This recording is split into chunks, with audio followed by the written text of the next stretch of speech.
എല്ലാവർക്കും ഒരിക്കൽ കൂടി all P S C exam ടിപ്സിലേക്ക് സ്വാഗതം ചെയ്യുകയാണ്. നമ്മളിന്നോട് പരിചയപ്പെടുത്തുന്നത് RRB NTPC പോലുള്ള പരീക്ഷയുടെ രണ്ടാം ഘട്ട പരീക്ഷ എന്നാണെന്നും ഒന്നാം ഘട്ട പരീക്ഷയുടെ റിസൾട്ട് എന്നാണ് പബ്ലിഷ് ചെയ്യുക എന്നതുമായി ബന്ധപ്പെട്ടിട്ടുള്ള നോട്ടിഫിക്കേഷൻ ഒക്കെ വന്നിട്ടുണ്ട്. നമുക്കറിയാം NTPC പോലുള്ള പരീക്ഷകളുടെ മൂന്നാമത്തെ ഘട്ടം എന്ന് പറയുന്നത് സ്കിൽ ടെസ്റ്റ് ആണ്. പൊതുവെ NTPCയിലെ പല പോസ്റ്റുകളിലെയും സ്കിൽ ടെസ്റ്റ് എന്ന് പറയുന്നത് ടൈപ്പിംഗ് ടെസ്റ്റ് ആണ്. നമ്മൾ ഈ പറയുന്ന രണ്ടാം ഘട്ടവും പാസ്സായതിനു ശേഷം സ്കിൽ ടെസ്റ്റിൽ നമ്മൾ പരാജയപ്പെടുകയാണെങ്കിൽ അതിൻ്റെ വിഷമം വളരെ വലുത് തന്നെയാണ്. ഇവിടെ നമ്മൾ പരിചയപ്പെടുത്തുന്നത് സ്കിൽ ടെസ്റ്റ്, ഈ പറയുന്ന ടൈപ്പിംഗ് ടെസ്റ്റ് പാസ്സാകാൻ സഹായിക്കുന്ന ഒരു സോഫ്റ്റ്വെയർ ആണ് നിങ്ങളുടെ മുന്നിലേക്ക് പരിചയപ്പെടുത്തുന്നത്. പൊതുവെ CHSലും അതുപോലെ തന്നെ SSC CGL പോലുള്ള പരീക്ഷകളൊക്കെ പ്രിപ്പയർ ചെയ്യുന്നവർ അവർ പറയുന്ന ഒരു സോഫ്റ്റ്വെയർ ആണ്. നമുക്ക് തികച്ചും സൗജന്യമായിട്ട് നമ്മുടെ ഗൂഗിളിൽ സെർച്ച് ചെയ്തുകൊണ്ട് ഈ ഒരു സോഫ്റ്റ്വെയർ ഡൗൺലോഡ് ചെയ്തുകൊണ്ട് നമ്മുടെ കമ്പ്യൂട്ടറിൽ യൂസ് ചെയ്യാവുന്നതാണ്. ഇപ്പോൾ ഇവിടെ നമ്മൾ പരിചയപ്പെടുത്തുന്ന സോഫ്റ്റ്വെയറിൻ്റെ പേര് സോണി ടൈപ്പിംഗ് ട്യൂട്ടർ എന്നതാണ് സോഫ്റ്റ്വെയറിൻ്റെ പേര്. ജസ്റ്റ് നിങ്ങളുടെ ഗൂഗിളിൽ സോണി ടൈപ്പിംഗ് ട്യൂട്ടർ എന്ന് സെർച്ച് ചെയ്യുക. ആദ്യം തന്നെ നമുക്ക് അതിനുള്ള ലിങ്ക് തന്നെ ആയിരിക്കും കാണുക. ആ ഒരു വെബ്സൈറ്റിനുള്ളിലേക്ക് പ്രവേശിച്ചു കഴിഞ്ഞിട്ടുണ്ടെങ്കിൽ ഡൗൺലോഡ് ചെയ്യാനുള്ള ഒരു ഓപ്ഷൻ നമുക്ക് ആ ഒരു ഹോം പേജിൽ തന്നെ കാണാവുന്നതാണ്. ഡൗൺലോഡ് സോണി ടൈപ്പിംഗ് ട്യൂട്ടർ എന്ന് പറയുന്ന ഒരു ഭാഗം നിങ്ങൾക്ക് കാണാവുന്നതാണ്. ജസ്റ്റ് ക്ലിക്ക് ചെയ്ത് അതിൻ്റെ ആ ഒരു ഫയൽ നമ്മുടെ കമ്പ്യൂട്ടറിലേക്ക് ഡൗൺലോഡ് ചെയ്ത് നമ്മുടെ കമ്പ്യൂട്ടറിൽ ഇൻസ്റ്റാൾ ചെയ്തുകൊണ്ട് നമുക്ക് ടൈപ്പിംഗ് സ്കില്ല് ഡെവലപ്പ് ചെയ്യാവുന്നതാണ്. ഈ ഒരു സോഫ്റ്റ്വെയർ നമ്മുടെ കമ്പ്യൂട്ടറിൽ ഇൻസ്റ്റാൾ ചെയ്തതിന് ശേഷം, ഞാൻ ഓൾറെഡി കമ്പ്യൂട്ടറിൽ ഇൻസ്റ്റാൾ ചെയ്തിട്ടുണ്ട്, ആ ഒരു സോഫ്റ്റ്വെയർ ഇൻസ്റ്റാൾ ചെയ്ത ശേഷം നമ്മൾ ഓപ്പൺ ചെയ്യുമ്പോൾ ഈ ഒരു രീതിയിലായിരിക്കും നമുക്ക് കാണാൻ പറ്റുക. അവിടെ ലേൺ ടൈപ്പിംഗ് എന്ന് പറയുന്ന ഒരു ഭാഗമുണ്ട്. ഇവിടെ ഇംഗ്ലീഷ് ടൈപ്പിംഗ് എന്ന് പറഞ്ഞാൽ കംപ്ലീറ്റ്ലി ഫ്രീ ആയിട്ട് നമുക്ക് കിട്ടും. ഇനി നിങ്ങൾ ഹിന്ദിയാണ് പ്രിഫർ ചെയ്യുന്നതെങ്കിൽ അവിടെ ട്രയൽ വെർഷനേ ഉള്ളൂ. കുറച്ച് ഘട്ടം കഴിയുമ്പോൾ നമുക്ക് പൈസ അടയ്ക്കേണ്ടി വരും. പക്ഷെ നമ്മൾ പൊതുവെ കേരളത്തിലൊക്കെ ഉള്ളവർ ഇംഗ്ലീഷ് തന്നെ ആയിരിക്കും നമ്മൾ ചൂസ് ചെയ്യുക. അങ്ങനെയാണെങ്കിൽ തികച്ചും സൗജന്യമാണെന്ന് കൃത്യമായിട്ട് ഇതിൽ പറയുന്നുണ്ട്. അത് നമുക്ക് കിട്ടുന്ന ഏറ്റവും വലിയ ഒരു ബെനിഫിറ്റ് തന്നെയാണ്. അപ്പോൾ നമുക്ക് ഇവിടെ ആ ഒരു ടൈപ്പിംഗ് സ്കില്ല് ആദ്യം പഠിച്ചതിന് ശേഷം, ഇനി നിങ്ങൾക്ക് അറിയുന്ന ഒരു വ്യക്തിയാണെങ്കിൽ, ടൈപ്പിംഗ് അറിയുന്ന ഒരു വ്യക്തിയാണെങ്കിൽ ഇവിടെ SSC ഇംഗ്ലീഷ് ടെസ്റ്റ് എന്ന് പറയുന്ന ഓപ്ഷനിലൂടെ പരീക്ഷയ്ക്കൊക്കെ ചോദിക്കുന്ന തരത്തിലുള്ള ചോദ്യങ്ങൾ ലഭ്യമാണ്. അത് ചെയ്ത് നമുക്ക് ടൈപ്പിംഗ് സ്പീഡ് നമുക്ക് അറിയാവുന്നതാണ്. അപ്പോൾ ഇവിടെ നമ്മൾ തുടക്കക്കാർ എന്ന രീതിയിൽ നമ്മൾ ടൈപ്പിംഗ് പഠിക്കാൻ വേണ്ടി പോവുകയാണ്. ഒരു പരീക്ഷയെ സംബന്ധിച്ച് അറിഞ്ഞിരിക്കേണ്ട കാര്യങ്ങളാണ് ഈ ഒരു ആപ്ലിക്കേഷനിലൂടെ നമ്മൾ പഠിക്കുക. അപ്പോൾ ഇവിടെ നമ്മൾ ലേൺ ടൈപ്പിംഗ് എന്ന് പറയുന്ന ആ ഒരു ഭാഗത്തിലൂടെ നമ്മൾ പ്രവേശിച്ചിട്ടുണ്ടെങ്കിൽ നമുക്ക് റീഡ് ഇൻസ്ട്രക്ഷൻ എന്ന് പറയുന്ന ഒന്നാം ഘട്ടത്തിലേക്ക് പ്രവേശിക്കാം. അവിടെ നമുക്കറിയാം നമ്മൾ കീബോർഡിൽ ഓരോ വിരലുകളും ഓരോ ലെറ്ററുമായിട്ട് ബന്ധപ്പെട്ടിട്ടുണ്ട്. അതിനെക്കുറിച്ച് ബേസിക് കാര്യങ്ങളൊക്കെ പറഞ്ഞതിന് ശേഷം രണ്ടാം ഘട്ടത്തിൽ നമ്മൾ ഓരോ കീയും നമ്മൾ പഠിക്കാൻ പോവുകയാണ്.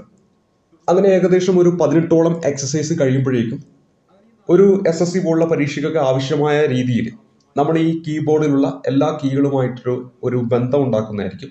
നമ്മുടെ കൈവിരലുകൾ ചലിക്കാൻ അത് സഹായിക്കുന്നതായിരിക്കും. ഏത് കീയിലേക്കാണ് പോകേണ്ടത് ഒക്കെ നമുക്ക് ഈ പറയുന്ന 18 എക്സസൈസ് കഴിയുമ്പോഴേക്കും മനസ്സിലാവുന്നതായിരിക്കും. ഇനി നമ്മുടെ മനസ്സിലേക്ക് അത് കൂടുതൽ പതിപ്പിക്കണം. അതിന് വേണ്ടിയിട്ടാണ് പ്രാക്ടീസ് ചെയ്യുന്നു.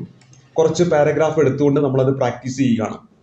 തുടർന്ന് അടുത്ത ഘട്ടത്തിൽ കുറച്ച് വലിയ പാരഗ്രാഫ് എടുത്ത് നമ്മൾ പ്രാക്ടീസ് ചെയ്യുന്നു.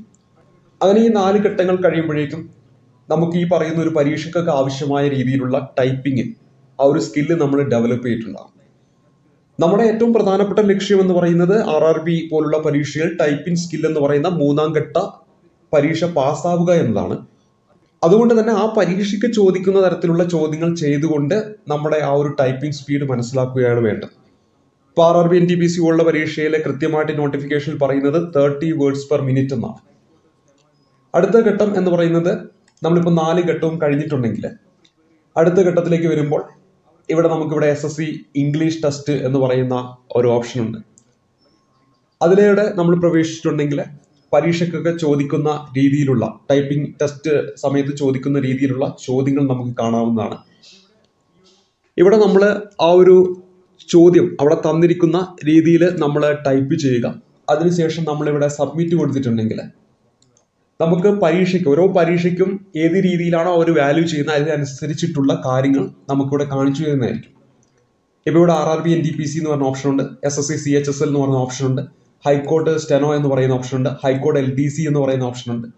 അപ്പോൾ ഇത്തരത്തിലുള്ള പരീക്ഷകൾക്കൊക്കെ പ്രിപ്പയർ ചെയ്യുന്ന വ്യക്തികളാണെങ്കിൽ അവർക്ക് ഈ ഒരു സോഫ്റ്റ്വെയറിലൂടെ അവരുടെ ടൈപ്പിംഗ് സ്പീഡും എത്ര എറർ ഉണ്ടായിട്ടുണ്ട് തുടങ്ങിയ കാര്യങ്ങളൊക്കെ നമുക്ക് മനസ്സിലാക്കാവുന്നതാണ്. ഇപ്പോൾ ഇവിടെ നമുക്കറിയാം നെറ്റ് സ്പീഡ് എന്ന് പറഞ്ഞാൽ 0 വേർഡ്സ് പെർ മിനിറ്റ് എന്ന് പറഞ്ഞു കൊടുത്തിട്ടുണ്ട്. അപ്പോൾ നമ്മൾ കൃത്യമായിട്ട് ടൈപ്പ് ചെയ്യുകയാണെങ്കിൽ നമുക്ക് കൃത്യമായിട്ടുള്ള ഡാറ്റ അവിടെ കാണിക്കുന്നതായിരിക്കും. അപ്പോൾ ഇവിടെ ഈ ഒരു സോഫ്റ്റ്വെയർ ഉപയോഗിച്ചുകൊണ്ട് നമുക്ക് ഈ പറയുന്ന ടൈപ്പിംഗ് സ്കിൽ ഡെവലപ്പ് ചെയ്യാൻ പറ്റും. SSC പോലുള്ള പരീക്ഷയൊക്കെ പ്രിപ്പയർ ചെയ്യുന്നവർ ചോദിച്ചു കഴിഞ്ഞാൽ അവർ പറഞ്ഞു തരുന്ന ഒരു സോഫ്റ്റ്വെയർ ആണ് സോണി ടൈപ്പിംഗ് ട്യൂട്ടർ എന്ന് പറയുന്ന സോഫ്റ്റ്വെയർ. അപ്പോൾ തികച്ചും സൗജന്യമായിട്ട് നിങ്ങൾക്ക് ഈ പറയുന്ന സോഫ്റ്റ്വെയർ ഗൂഗിളിലൂടെ നമുക്ക് ഡൗൺലോഡ് ചെയ്യാവുന്നതാണ്. ഇവിടെ കൃത്യമായിട്ട് കാണിക്കുന്നുണ്ട്. ഏകദേശം 250ഓളം എക്സസൈസുകൾ ഇതിൽ കാണിക്കുന്നുണ്ട്.